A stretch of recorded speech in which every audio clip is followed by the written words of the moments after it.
Hi, ladies. Let's talk honestly. Have you ever put something on and felt off, but you couldn't explain why? Chances are, it wasn't your body, it was the clothes.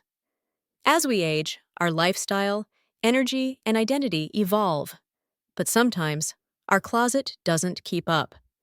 And that disconnect is exactly what we're talking about today. In this video, I'll walk you through 5 common style mistakes that many women over 50 make without even realizing it. This isn't about judgment. It's about reclaiming confidence in what we wear. Because this stage of life, it's not about shrinking, hiding, or settling. It's about owning who you are now, wise, radiant, evolving, and letting your wardrobe reflect that. So let's go through these style traps together. With kindness, with humor, and with open eyes. Style mistake 1. Hiding the body with oversized clothes. Let's start with a style mistake that's so common, it almost feels invisible, until you see the difference it makes. Wearing oversized clothing to hide your body. It sounds harmless. Comfortable even. And for many women over 50, it feels like a safe choice. We think, if I just wear something loose, no one will notice the parts I don't like. Or, I don't want to show too much. I'd rather stay covered. But here's the truth. Oversized doesn't mean invisible. It means lost. When everything you wear is baggy, your sweater, your pants, your coat, what happens is your natural shape disappears. And when your shape disappears, so does your presence. Instead of feeling modest or graceful, you end up looking drowned in fabric. And worse, you can actually look older and heavier than you are. Not because you are, but because the clothing says so. You're not hiding your age. You're not hiding your figure. You're hiding yourself. The intention is good. Comfort, ease, modesty. But the result? It often sends a message you don't mean to send. Don't look at me. I'm not worth noticing. And that message? It's simply not true. You've lived too much, learned too much, and grown too far to disappear now.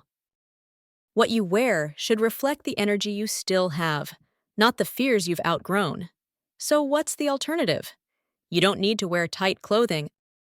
You don't need to reveal anything you're not comfortable with, but you do need clothes that recognize you, that show your outline, your posture, your personality.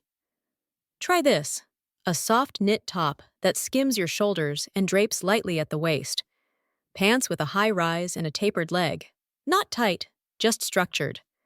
A cardigan with seams that follow your natural curve. A dress with a wrap or tie waist that gives shape without squeezing, fabrics that move when you walk, but never swallow you whole. Comfort and shape are not enemies. In fact, when something fits your form, gently, intentionally, you feel more at ease, not less. You don't need to hide anymore. You need to own your outline, own the real one, the one you earned, the one that tells your story. Because style isn't about impressing others, it's about showing the world. I still care, I'm still here, and I still matter. Style mistake 2. Wearing outdated pieces that age you. Let's move on to style mistake number 2. Wearing clothes that are clearly outdated and letting them age you. Now, before we go any further, let's be clear. We're not here to chase trends. We're not here to dress like 25-year-olds. This is not about staying young. This is about staying relevant to yourself. Because the truth is, when you wear clothes from 10, 15, or 20 years ago, especially ones that were very specific to that era, it doesn't just say vintage. It says, I stopped updating myself. It says, I gave up. And that couldn't be further from the woman you are now. Let's take an example. Those embroidered jeans with rhinestones and flared legs you loved in 2006, they had their moment. But now, they pull focus away from your face, away from your strength, and land you squarely in the past. Or what about those heavy polyester blouses with loud patterns that used to be office staples? Back then, they looked sharp. Now, they just shout outdated, and not in a cool, ironic way. It's not just what's on the clothes, it's how they make you feel. Do you feel sharp in that stiff blazer with shoulder pads? Do you feel grounded in that faded matchy-matchy twin set? If the answer is no, it's time to let go. Not because fashion says so, but because you've changed and your clothes should reflect that. So what can you do instead? Start by editing your closet with this simple question. Does this feel like me? Now? Not 10 years ago. Not once upon a time. Now. Keep the pieces that still serve you, but gently let go of the ones that belong to a version of you that no longer exists.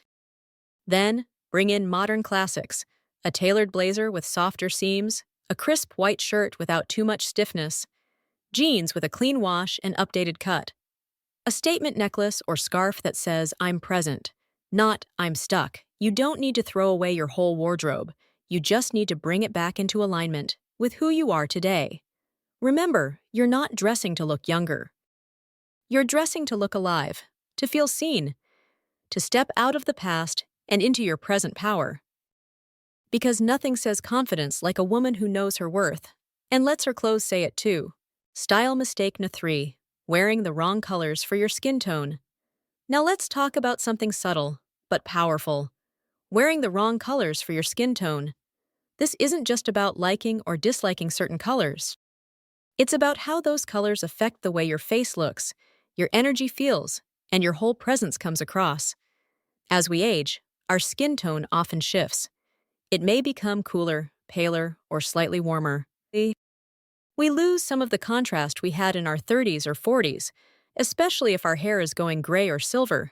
That means the colors that used to work for us might not anymore. And wearing them can wash us out, literally. Have you ever looked in the mirror and felt tired, even though you weren't? That could be your blouse, not your body. Black, for example. So many women default to black because it feels safe and slimming. But after a certain age, especially near the face, black can drain the light out of your skin, enhance shadows, and make fine lines appear deeper. It's not that you can't wear it. But if you do, try keeping it away from your face, or soften it with a scarf, jewelry, or a colored lip. The same goes for bright whites, muddy browns, or washed-out pastels. If the color does nothing for your skin, or worse, makes you look like you're fading into your clothes, it's working against you. Now let's talk about the opposite. The right colors can lift your entire appearance. Put on a blouse in a deep teal, a dusty rose, a soft plum, and suddenly, your skin glows. Your eyes look brighter. Your face has presence. You didn't put on makeup. You didn't change your hairstyle. You just wore a color that works with you, not against you. So how do you find the right colors? Start with natural light. Stand near a window, hold up different fabrics or tops near your face, and just observe. What gives your skin more warmth? What makes your eyes stand out? Don't overthink it. You don't need a color analysis session or a style consultant. You just need a bit of trial, light, and honesty. Some universal tips. Jewel tones, like emerald, sapphire, or amethyst, flatter most mature skin. Dusty versions of pink, blue, and lavender usually look soft and elegant. Cream often works better than pure white. Navy is often kinder than black. And small pops of color near the face, like in scarves or earrings, can do wonders. The goal isn't to follow rules. It's to support your natural features, not fight them. Because color is energy. And at this stage in your life, you need energy that reflects back all the beauty still shining from you. Choose colors that say, I'm awake, I'm glowing, I know who I am, and I'm not fading out. Style mistake 4. Letting comfort erase style. Let's talk about something we all value, and rightfully so, comfort. But here's where it goes sideways. When we start confusing comfort with giving up. After 50, we've earned the right to feel good in our clothes. We've earned ease, we've earned soft fabrics, elastic waistbands, and shoes that don't pinch. But comfort should support your identity, not erase it. The mistake happens when comfort turns into complacency. When it becomes a habit, not a choice. When you stop dressing with intention and start dressing just to get by. You know what I'm talking about. The baggy sweatpants you bought just for around the house. Oh, but somehow they're on every day. The oversized graphic tee that never really fit but is so soft, it became your default. The slippers you keep on even when you leave to run errands. It happens slowly. One casual day turns into a casual week. Then one morning, you look in the mirror and feel not bad, but not great either. You've started to fade into the background of your own life. Let's be honest. Comfort, without care, leads to invisibility. And you, my friend, were not made to disappear. We confuse ease with neglect. We forget that how we dress signals how we feel, not just to others, but to ourselves. Because getting dressed isn't just about how it looks. It's a ritual, a quiet way of saying, I still care. I'm still showing up. I still matter.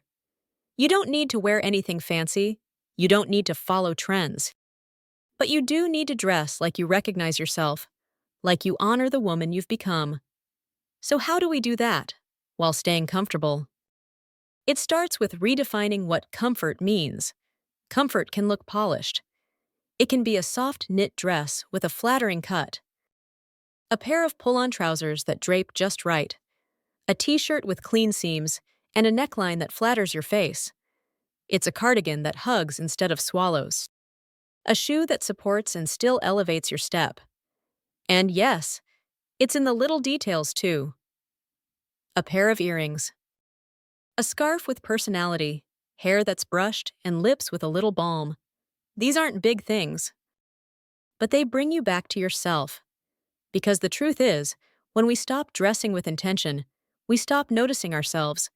And when we stop noticing ourselves, we start thinking the world has stopped noticing too.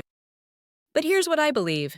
You are still worth dressing up for, even if you're just staying home, even if no one else will see you, even if it feels like no one cares. You should care. You should wear things that say, I am alive. I am here. I still feel beautiful in my skin. Because you are. You are not invisible. And comfort doesn't have to mean disappearing. So the next time you reach for something purely because it's easy, ask yourself, is this how I want to be seen today? Does this outfit reflect the energy I want to live in? If the answer is no, change it. Not because of vanity, but because you deserve to feel like the woman you are, not just the one who settled for good enough. Style mistake 5. Ignoring accessories that elevate. Let's talk about the final mistake, and it's one that's often overlooked. Ignoring accessories that elevate your look. Many women over 50 simplify their wardrobe, which is smart. But somewhere along the way, they also start removing the little touches that make an outfit feel complete. No earrings, no watch, no scarf, no lipstick, no color. It becomes all function, no finish. And here's the thing, as we age, our features soften.